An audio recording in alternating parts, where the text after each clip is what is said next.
নমস্কার বন্ধুরা, আজকে আমি বানাবো চিকেনের একটা স্পেশাল আইটেম, নাম চিকেনের দরবারি। এটা হচ্ছে মুঘলি দরবারি, একটা নতুন আইটেম। তো এর জন্য স্পেশাল কিছু মশলা লাগবে, যেমন গোটা ধনে, গোটা জিরে, আলমন্ড, কাজু, কিশমিশ আর গোটা গরম মশলা। আর ওগুলো শুকনো খোলায় ভেজে নিতে হবে। এখানে একটু বাটার লাগবে, আর পেঁয়াজ কুচি নিয়েছি, আদা রসুন, টমেটো। আর এখানে আমি একটা করব কলমি শাক। কলমি শাকের মধ্যে কাঁচা লঙ্কা কুচি দিয়ে দিয়েছি একবারে, আর একটু রসুন আর পেঁয়াজ কুচি নিয়েছি। তো প্রথমে আমি শুকনো কড়াইয়ের মধ্যে তো গোটা যে মশলাগুলো, স্পেশাল মশলা নিয়েছি, সেটা সুন্দর করে ভেজে নিচ্ছি। একটু হালকা করে গন্ধটা আসবে তখন এটা ভেজে নিয়ে তারপরে আমি এটা শিলে বেটে নেব। জল দিয়েই বাটবো, যেন কিশমিশ আছে তো, এটা জল দিয়ে বাটতে হবে, ওই জন্য চ্যাটচ্যাটে হয়ে যাবে ব্যাপারটা, ওই জন্য একটু জল দিয়ে বেটে নিতে হবে।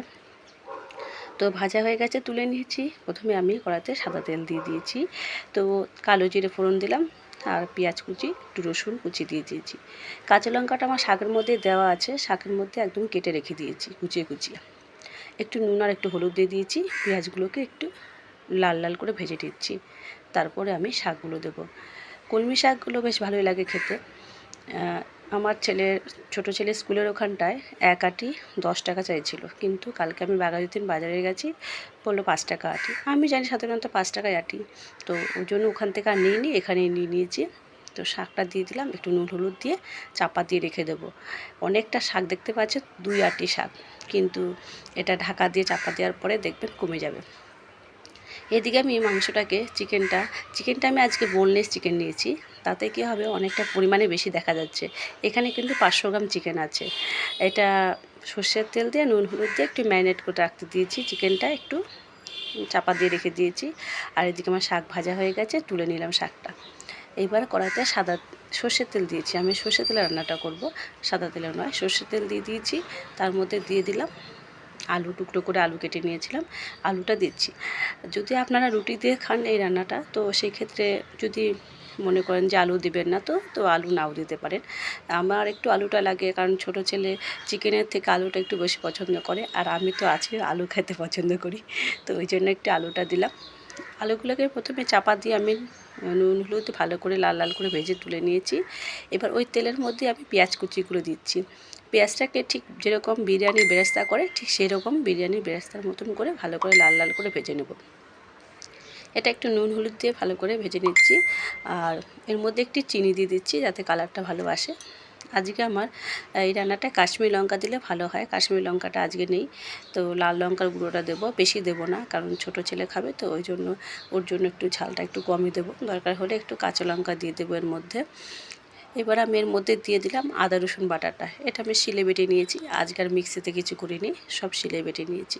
যেহেতু একটা জিনিস শিলে বাটবো, আবার একটা মিক্সিতে, তো সবই ধুতে হবে, ওই জন্য একটাতেই করে নিয়েছি সব। এবার আমি টমেটো কুচিগুলো দিয়ে দিলাম এর মধ্যে। টমেটোটাকে একটু ভালো করে সেদ্ধ করে নিচ্ছি পেঁয়াজের সাথে। তারপরে আমি সব মশলাগুলো দেবো এর মধ্যে। এই রান্নাটা খেতে কিন্তু অপূর্ব হয়। চিকেনটা মাঝে মধ্যে একটু চেঞ্জ করে আপনারাও খেতে পারেন, খুব সুন্দর হয় খেতে।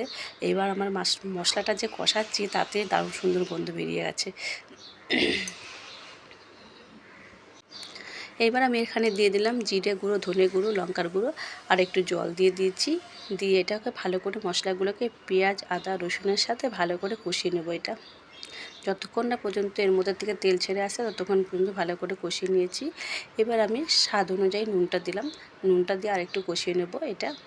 তারপরে আমি যে মশলাটা বেটে রেখেছি সেটা অ্যাড করবো এর সাথে।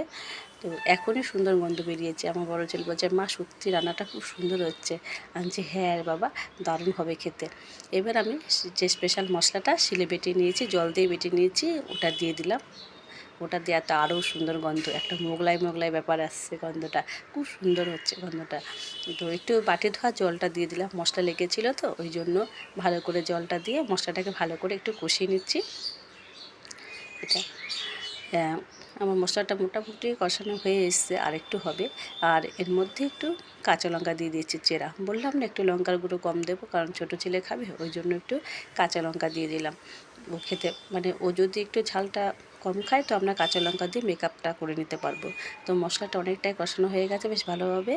আর এবার আমি যে ম্যারিনেট করা চিকেনটা এর মধ্যে দিয়ে দেবো। দিয়ে এটাকে ভালো করে মশলার সাথে কষিয়ে নেব মাংসটাকে। এটা একটুখানি ঢাকা দিয়ে একটু গ্যাসটা কমিয়ে দিয়ে তারপরে মাংসটাকে কষাবো, মানে যাতে চিকেনটা এর মধ্যেই অর্ধেকটা সিদ্ধ হয়ে যায়, তাহলে কি পরে বেশিক্ষণ ফোটাতে হবে না, ভালো লাগবে খেতে। তো আমি একটু ঢাকা দিয়ে রেখে দেবো, ঢাকা দিয়ে এটাকে কষাবো। আজকে চিকেন করেছি কারণ ছোটো ছেলে কালকে যখন ওকে নিয়ে আসছিলাম তখন আমাকে বলছে মা, মাংসের দোকান থেকে বলছে মা একটু চিকেন খাবো, তো ভাবলাম তাহলে আজকে করে দিই চিকেন, নাহলে মাছটা নিয়ে আসি ওর জন্য। তো এবার আমি একটু আলুগুলো, যে ভাজা আলু, সেই ভাজা আলুগুলো দিয়ে দিচ্ছি চিকেনের সাথে, দিয়ে ভালো করে কষিয়ে নিচ্ছি মশলার সাথে। তাতে কি আলু আর চিকেনের সাথে ভালোভাবে মশলাটা কষিয়ে নিলে পরে খেতে ভালো হবে, সুস্বাদু হবে খেতে, আর মশলার স্বাদটা পাওয়া যাবে, আর যে স্পেশাল মশলা সেটার ঘ্রাণটা পাওয়া যাবে, ওটা একটা ভালো সুন্দর গন্ধ বেরিয়েছে। তো এই আমার মশলাটা ভালোভাবে কষিয়ে গেছে, চিকেনটা মশলার সাথে একদম দেখুন পুরো ড্রাই হয়ে গেছে, সুন্দর হয়ে গেছে। তো আমি 2 পিস চিকেন এখানে তুলে রাখছি, কেননা আমার ছোট ছেলেকে ড্রয়িং ক্লাসে দিতে গেছে বড় ছেলে, আমাকে বলে গেছে মা চিকেনটা দারুণ সুন্দর গন্ধ বেরিয়ে গেছে, আমার জন্য 2 পিস কষা মাংস তুলে রাখবে। এটা দেখে আমাদের মনে পড়লো আমরাও যখন মা চিকেন কষাতো তখন আমরাও বাটি নিয়ে হাজির হয়ে যেতাম। তো সবই পরম্পরা হয়ে আসছে। তো এখন আমরা সেই পর্যায়ে পৌঁছে গেছি যে একটা মায়ের অভিভাবক হিসাবে, যে সন্তানদের জন্য এখন তুলে রাখবো, আমরা এখন নিজেদের লোভ সম্বরণ করব। তো তুলে রাখলাম, ও এসে খেয়ে নেবে। তো ও বলে গেছে এত সুন্দর গন্ধ বেরিয়ে গেছে যে আমি একটা চিকেন কষাটা আগে খাবো, খেয়ে দেখবো কেমন হয়েছে খেতে। তো আমার স্পেশাল তো আছে, মানুষ যে রান্না টেস্ট করে দেয়। ভালোভাবে কষানো হয়ে গেছে, এবার আমি জল দিয়ে দিচ্ছি। এটার মধ্যে আলু ভেজে রেখেছিলাম, তো সেই আলু বাটি ধোয়ার জলটাই দিয়ে দিলাম এর মধ্যে। তো এবার ভালো করে একটুখানি আলুগুলোকে আর চিকেনগুলোকে একটু সেদ্ধ করে নেব চাপা দিয়ে। তো একটু কালারটা হচ্ছে, কারণ যেহেতু কাশ্মীরি লঙ্কাটা পড়েনি, তো ওই জন্য একটু কালারটা একটু অন্যরকম, একটু সাদা সাদা ভাব এসছে। তো খেতে কিন্তু দারুণ হয়েছে। আর একটু বাটার দিয়ে দিচ্ছি, এটা স্পেশাল মশলাটার বাটার লাগবে এটাতে, তো বাটার দিয়ে দিলাম, আর একটু স্বাদ অনুযায়ী লবণ দিয়ে দিয়েছি, এখানে নুনটা দিয়ে দিলাম, দিয়ে নামিয়ে দিয়েছি।